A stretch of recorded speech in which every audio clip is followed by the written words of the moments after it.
What if everyone had a guardian demon? And what if they wrote letters to each other?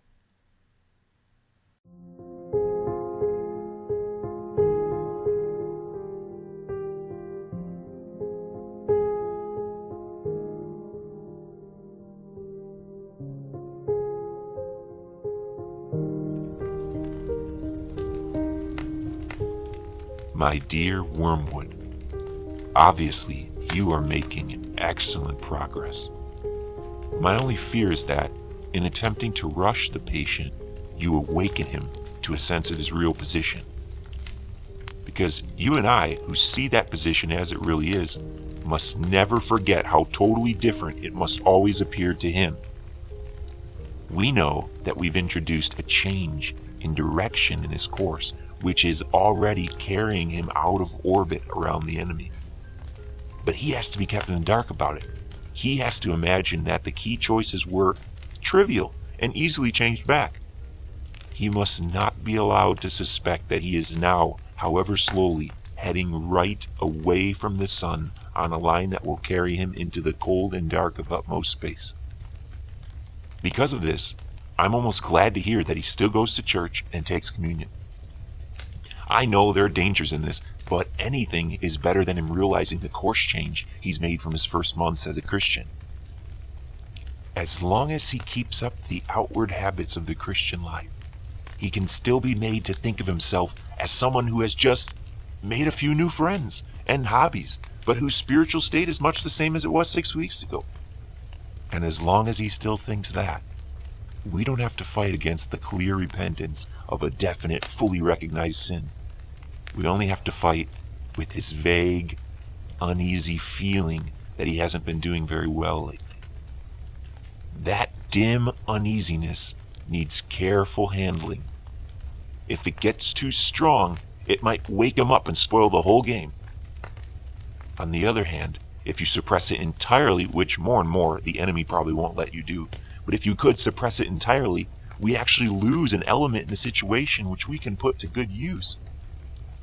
If that uneasy feeling he has is allowed to live, but not allowed to become too strong and bloom into real repentance, it actually gives us an incredibly valuable tool. And here it is.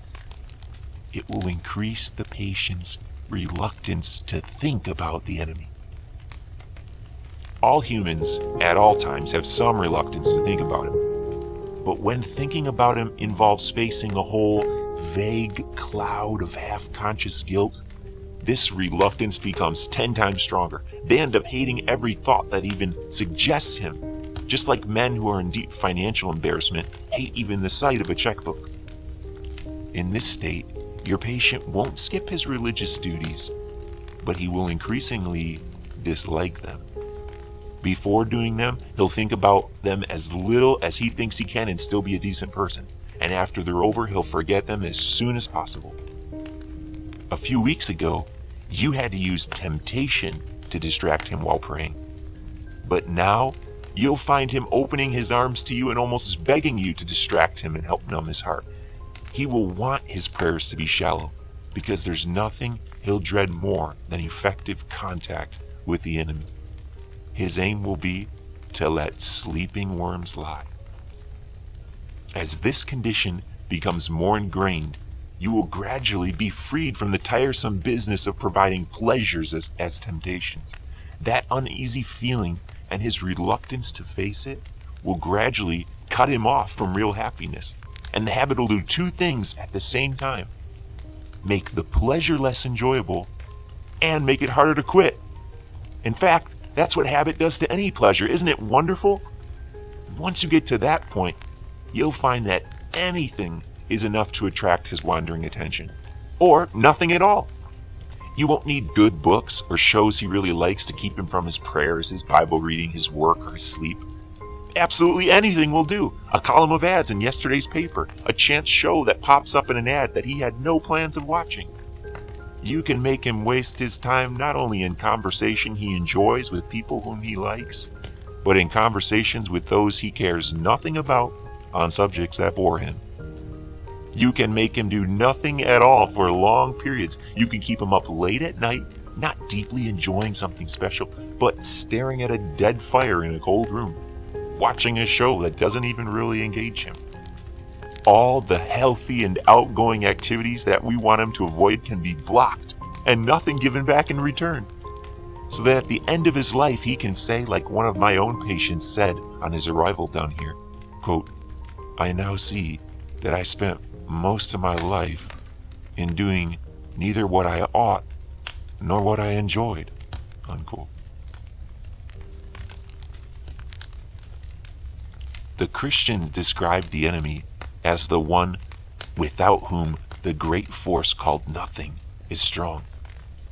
And it's true that that great force called nothing is beastly strong, strong enough to steal away a man's best years, not in sweet sins, but in a dreary flickering of the mind over it knows not what and it knows not why, in the gratification of curiosity so weak that the man is only half aware of them, in the clicking of buttons and drumming of fingers and spinning of wheels and whistling tunes that he doesn't like, or in the long, shadowy maze of practices that don't even have lust or ambition to give them a strong flavor, but which, once a chance connection has started them, the creature's too weak and muddled to shake off.